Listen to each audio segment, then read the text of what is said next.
Pasca insiden berdarah penikaman di tempat karaoke Siu di Jalan Utama Kelurahan Bagan Barat Kecamatan Bangko Kabupaten Rohil, puluhan warga mendatangi lokasi. Penikaman ini memantik kemarahan warga, terlebih lagi saat mengetahui tempat hiburan malam ini masih tetap buka di bulan Ramadan. Warga yang berdatangan ke lokasi mendesak polisi agar menutup tempat hiburan tersebut. Kapolres Rohil AKBP Isa Imam Syahroni tampak berusaha untuk menenangkan warga yang memadati lokasi.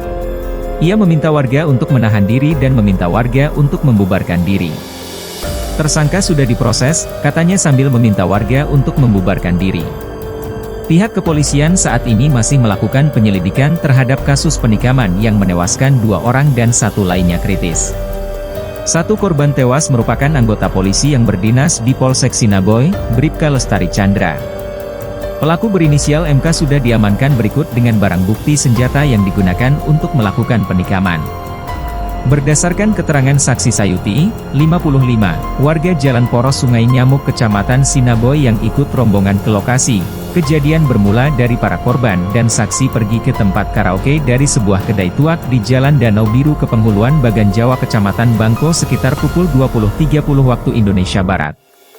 Saat Bribka Lestari Chandra bersama korban lainnya dan saksi Lili, 28, tiba di tempat karaoke tersebut, mereka ditegur penjaga gerbang bernama Marcelinus Kuku yang merupakan pelaku.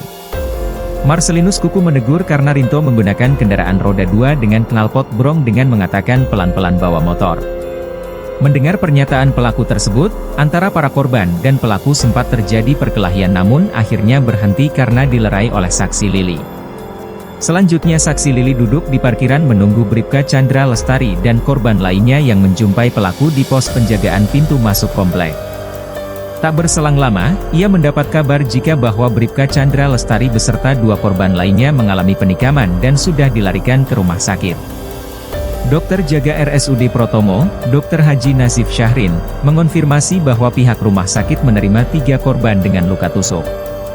Elsie sudah meninggal dunia saat tiba di IGD, sementara H sempat diberikan pertolongan, namun nyawanya tidak dapat diselamatkan, ujar Dr. Nazif.